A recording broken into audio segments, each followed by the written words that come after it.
Bonjour à tous! Suite au sondage sur les usages de l'ENT que je vous ai transmis et après ce nouveau confinement, j'ai fait le constat que de nombreux élèves et leurs accompagnants ont encore des difficultés à trouver les informations sur l'ENT, puisqu'elles peuvent se trouver à divers endroits. Pour répondre à ce besoin d'harmonisation de l'utilisation de l'ENT, mais également pour simplifier la vie des enseignants, je vous partage cette vidéo qui va vous permettre d'apprendre à insérer un lien dans le cahier de texte vers le classeur pédagogique ou l'espace des classes et de rendre ce dernier accessible à tous les acteurs de l'école inclusive. En effet, cette manière de fonctionner va permettre aux élèves d'arriver directement au bon endroit, sans que les enseignants soient obligés de télécharger leurs fichiers dans tous ces espaces. Voici donc la première étape. Allez dans l'espace des classes sur l'ENT et sélectionnez la classe avec laquelle vous avez eu cours. Pour ce tuto, il s'agira de la classe de 6e 6. Pour les professeurs principaux, je vous conseille d'aller visionner les paramètres de la rubrique. En cliquant ici, vous pourrez consulter les droits d'accès. Vous verrez alors que les enseignants, élèves et parents de la classe, ainsi que les documentalistes, CPE, chefs d'établissement et les personnels médico-sociaux, mais également la coordinatrice de l'ULIS, ont accès au dossier. Vous remarquerez qu'il manque l'accès pour l'AESH qui intervient dans la classe et également les personnels de la vie scolaire susceptibles d'intervenir sur le dispositif devoir fait, tout comme d'autres enseignants de l'établissement d'ailleurs. Pour d'autres niveaux de classe, il est également possible que les élèves soient suivis par le dispositif relais. Il est donc utile de rajouter une population.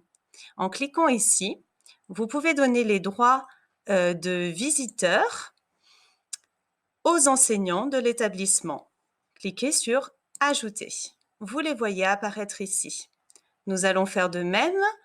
Donc, à nouveau, ajouter une population avec les droits de visiteurs uniquement pour les personnels non enseignants. Cette rubrique regroupe à la fois les personnels de vie scolaire et les AESH. Cliquez sur « Ajouter » et vous les voyez ici présents. Cliquez à nouveau, cliquez 2 fois sur la flèche pour revenir sur les dossiers partagés. En tant qu'enseignant, vous pouvez donc créer un dossier dans cette rubrique et y donner un titre. Vous pourrez donc consulter les droits d'accès paramétrés par le professeur principal.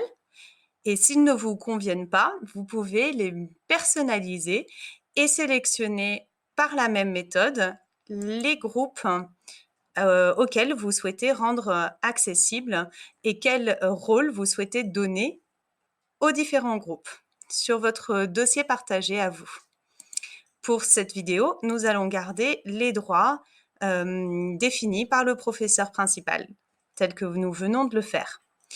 Créer le dossier.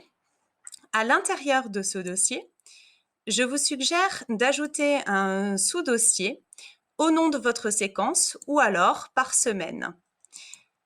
Si vous utilisez les dossiers par semaine, je vous recommande de rajouter un petit 1 devant le dossier de la semaine en cours et de le supprimer sur les autres semaines pour que automatiquement votre dossier arrive en tête de liste.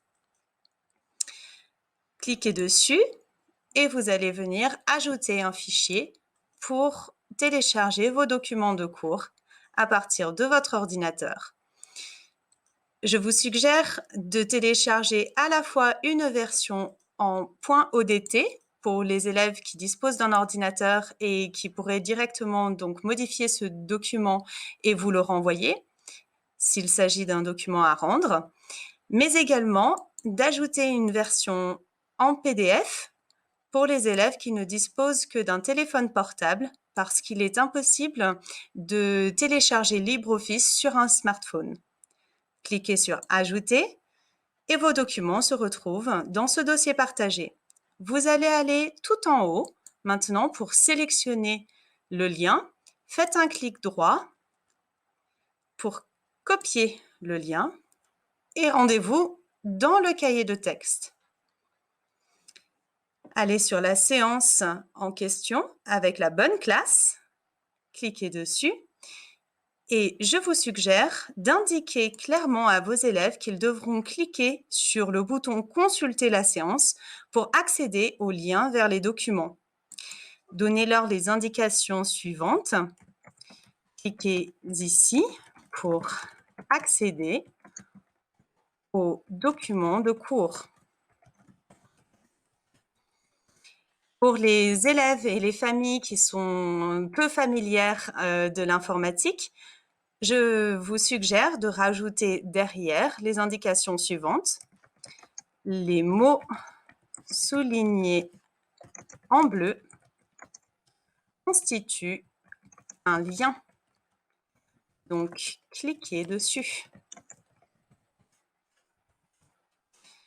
Sélectionnez alors les mots cliqués ici et grâce à cette icône, insérez le lien vers le dossier avec un clic droit, coller et cliquez sur OK.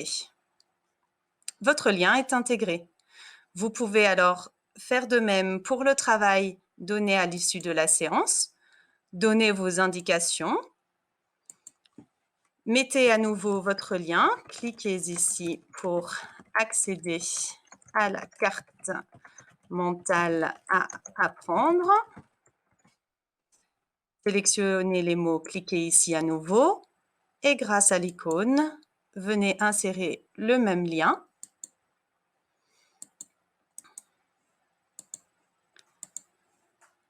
Et OK, le voilà inséré.